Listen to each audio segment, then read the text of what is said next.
Quick question. Every time you and your partner, spouse, significant other come together to have some type of physical relations, is it a long 2.5 hour drawn out process, or do you once in a while have a quickie? Well, I'm guessing that once in a while you do have a quickie. And this is the reason why I'm asking. Oftentimes, when I am working with a client or a couple in terms of getting over betrayal, one of the things that I absolutely highly recommend is you have to do what's called safety check-ins. What that is you sit down and you ask specifically, do you have any triggers today that you want to share with me? Did I do anything that made you feel unsafe today? What can I do tomorrow to make you feel safe? There's just these, you have a conversation.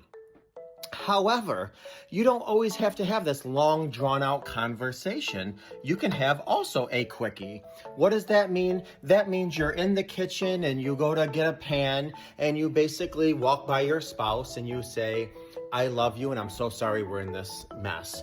Or that means, you go to get in the car, you put your kids in the car, you shut the door, you walk by your spouse and you whisper in their ear, I'm sorry for hurting you and I love you. That could be anything at all, from driving down the street to holding hands to tapping their hand 3 times, which signifies I love you. That's a quickie.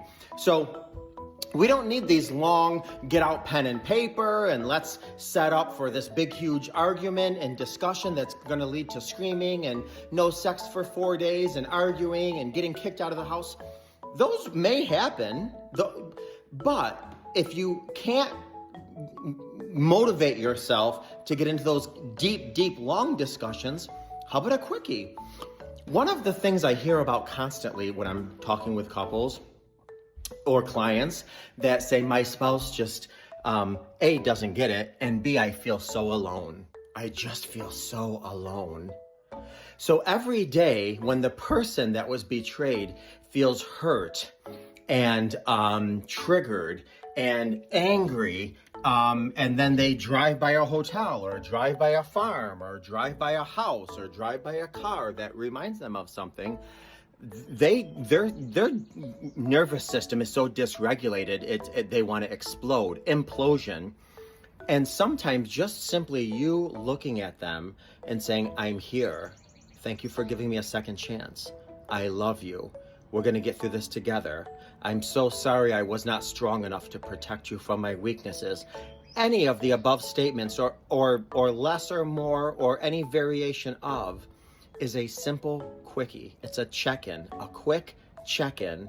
It'll do wonders for your healing. You don't need these long, intense 3.5 hour conversations. Sometimes you will, and you may have the capacity for that.